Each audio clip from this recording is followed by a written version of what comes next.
और चांद तेरे फोन में मेरे फोटो थे, एक में ले लूं। क्या होगा? क्या होगा? कुछ नहीं हुआ। कुछ देर बाद, चलो बाबू अब मैं घर जा रहा, मेरी बीवी घर है, मैसेज मत करना। और चांद ने अपना फोन दिया, मैं अपनी सहेली मुस्कान ने फोन कर रही। अरे इसकी दोस्त मुस्कान ही तो फंसा रखी, अगर इनने उसे फोन करा वह फोन उठाते ही सीधा बाबू बोलेगी क्या करूं।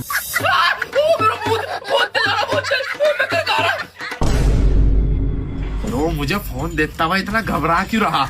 कुछ तो गड़बड़ है, पता लगाना पड़ेगा। अगले दिन,